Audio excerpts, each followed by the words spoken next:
مولایا صلی وسلم دائما ابدا علی حبیبک خیر الخلق کلہم۔ سامعین کرام، آج کے نشست کا موضوع ہدایت کی ضرورت، یعنی ہمیں ہدایت کی ضرورت کیا ہے۔ افسوس سے یہ کہنا پڑتا ہے کہ ہم آج ہدایت کی ضرورت قطعاً محسوس نہیں کر رہے۔ اس کی وجہ یہ ہے کہ ہم غفلت کا شکار ہیں۔ ہماری قوم سوئی ہوئی ہے، اسے نہ اپنی منزل کا پتہ ہے نہ اپنے مقصود کا پتہ ہے۔ اور دوسری اہم بات یہ ہے کہ ہم لوگ دھوکے میں پڑ گئے ہیں، اور یہ دھوکہ ظاہر کا دھوکہ ہے۔ ظاہر کے دھوکے میں جو بھی آ جاتا ہے وہ دنیا ہی کو اپنی منزل، اپنا مقصود اور محبوب بنا لیتا ہے۔ اب ہدایت خداوندی کی ضرورت اسے قطعاً نہیں ہے۔ جیسا کہ آج آپ دیکھتے ہیں کہ اگر ہدایت خداوندی کو ہم نے چھوڑ دیا ہے تو اس کا نتیجہ کیا ہے؟ ہماری غلامی اور بربادی ہے۔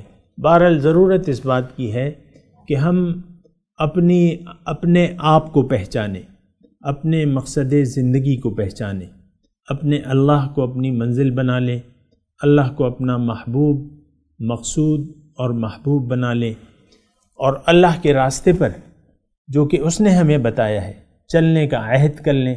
اپنے لیے رول ماڈل حضور صلی اللہ علیہ وسلم کی ذات کو بنا لیں اور اس ہدایت خداوندی کی پیروی کریں۔ دیکھیں، ہدایت جو ہے بنیادی طور پہ یہ ایک کامیابی کا راستہ ہمیں بتاتی ہے۔ قرآن کے بارے میں اللہ تعالیٰ ارشاد فرماتا ہے کہ ان ھذا القرآن یہدی للتی ہی اقوم۔ قرآن وہ راستہ انسان کو بتاتا ہے جو سب سے زیادہ سیدھا ہے، اور یہ وَيُبَشِّرُ الْمُؤْمِنِينَ، اور یہ مومنوں کو بشارت دیتا ہے۔ تو قرآن اگر ہم دیکھیں تو ہم نے تو قرآن کو چھوڑ دیا ہے۔ ہدایت کی ضرورت ہم محسوس نہیں کرتے، حالانکہ ہر ایک مشین کو استعمال کرنے کا ایک خاص طریقہ ہوتا ہے۔ اللہ تعالیٰ نے ہمیں زندگی دی ہے، اس زندگی کو اگر آپ کامیابی سے گزارنا چاہتے ہیں تو آپ کو اللہ تعالیٰ کی ہدایات کو فالو کرنا ہوگا، یعنی زندگی اللہ کی مرضی سے گزارنی ہوگی، اپنی خواہش کو اللہ کی مرضی کے تابع کرنا ہوگا۔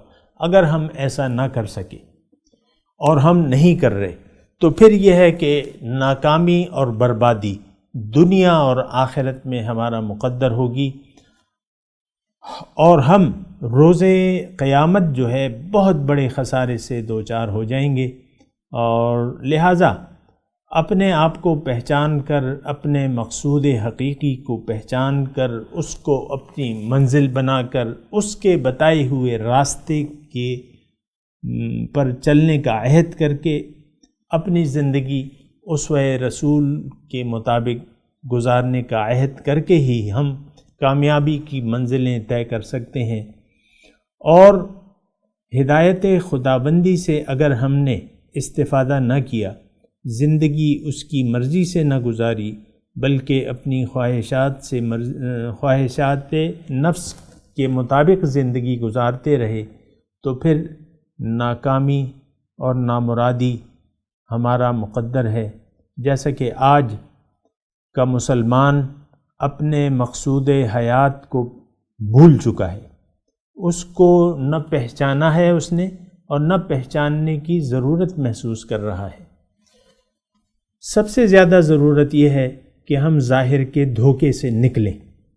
ظاہر کا دھوکہ جو ہمیں لگ گیا ہے نا، کہ اسی کو ہم نے اپنی منزل بنا لیا ہے، اس دھوکے سے نکلنے کی ضرورت ہے، اور یقین کرنے کی ضرورت ہے کہ ہماری منزل اللہ ہے، ہماری منزل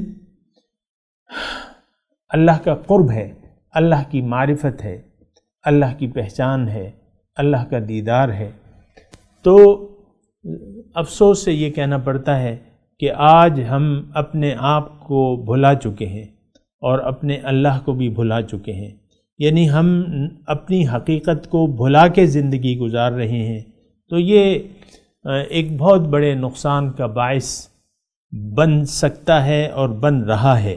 آج ہم ایک بہت بڑے نقصان سے دوچار ہیں کہ ہم نے اپنے حقیقی مالک اور مولا کو بھلا کر اور اس کو اپنی منزل نہ بنا کر ایک بہت بڑے نقصان کا سودا کر رہے ہیں۔ ایسا کرنا بعید از عقل ہے۔ وآخر دعوانا ان الحمد للہ رب العالمین۔